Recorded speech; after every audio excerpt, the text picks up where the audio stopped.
जाहिर साहब आपकी तरफ आऊँगा। ईरानी सदर मसूद पेज़ेश्कियान ने ये बिल्कुल क्लियर कर दिया है कि धमकियों से खौफजदा नहीं होंगे बल्कि मज़ीद पावरफुल होंगे। आप क्या समझते हैं, तनाज़ा मज़ीद बढ़ेगा? जिस तरीके से कुछ रोज़ कबल हम देख रहे थे कि मामला तो सुलझाव की तरफ जाते नज़र आ रहे थे, लेकिन अब बात बिगड़ती नज़र आ रही है। जी बिस्मिल्लाहिर्रहमानिर्रहीम। जवाद, पहले तो बहुत शुक्रिया इनवाइट का। आई थिंक जो इस वक्त सिचुएशन है मिडिल ईस्ट की और ख़ास तौर पे ईरान और यूनाइटेड स्टेट्स की जो रिलेशनशिप की बहुत ही क्रिटिकल स्टेज पे है जी। अनफॉर्चुनेटली पहले कुछ ऐसे इवेंट्स पास्ट में हम देखते हैं कि ऐसे इवेंट्स हुए हैं कि जो इस तनाज़े को और फैलाते चले जा रहे हैं जी। मैं ज़ाती तौर पे ये समझता हूँ कि जो मिडिल ईस्ट की जो भी एप्लीकेशन हुई है, खास तौर पे गाजा और अभी जो अफ्रीका में एप्लीकेशन हो रही है हुतीज के खिलाफ, ये इनडायरेक्टली एक एप्लीकेशन ईरान के खिलाफ ही उन्होंने सामने रखा है और इसी को ईरान को ये उन्होंने टारगेट बनाया है और ये बावर कराने की पूरी कोशिश की गई है कि ईरान जो है वो अपने प्रॉक्सीज के जरिए, चाहे वो हुतीज हो या हिजबुल्ला हो या हमास को भी उनकी इनडायरेक्टली सपोर्ट रही है जी।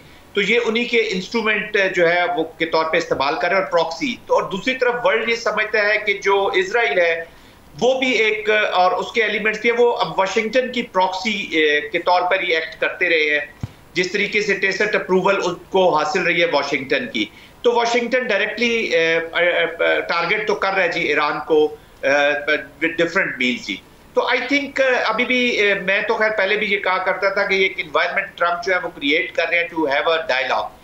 इतना अनप्रिडिक्टेबल प्रेसिडेंट है अब भी और पास भी। आपने देखा होगा 2015 में जो इनकी डील हुई थी यूरोप और अमेरिका के साथ ईरान की, उसके बीच में जो सिविलियन यूज था उसकी तो परमिशन थी, उसकी परमिशन उन्हें मिल गई थी कि सिविलियन यूज के लिए वो परमिट है, उनको परमिशन था कि वो यूज कर सकते हैं और उसके बदले जो सैंक्शंस थी वो उससे रिलीज होनी थी। लेकिन 2018 में यही प्रेसिडेंट उसको खत्म कर देते हैं।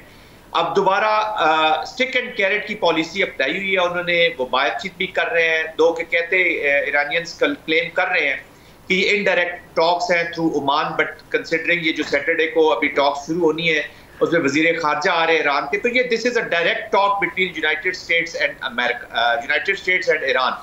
और आई थिंक ये बातचीत के जरिए को प्रेशर बिल्ड करेंगे और कोशिश करेंगे कि इसके अंदर ही डील कर लें, क्योंकि अगर अटैक करते हैं जिसकी वो धमकी बार बार दे देते हैं, वो एक प्रेस कॉन्फ्रेंस में और खास तौर पे अभी ये जो बातचीत की है इन्होंने, जो नेतन्याहू का अमेरिका में जाना था, ये टोटल ईरान स्पेसिफिक था।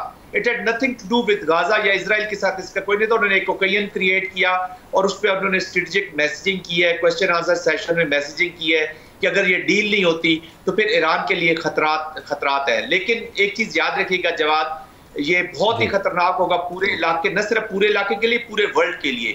जंगें शुरू करना बहुत आसान होता है, टारगेट लेना बहुत आसान होता है, जंग को लॉजिकल एंड तक पहुंचाना बहुत ही मुश्किल है। इसी अमेरिका को हमने देखा है कि 20 साल के बाद एक क्योटिक अफगानिस्तान छोड़ के गए हैं। यही अमेरिका ईरान की जंग को भी लॉजिकल एंड तक नहीं ले जा सकता।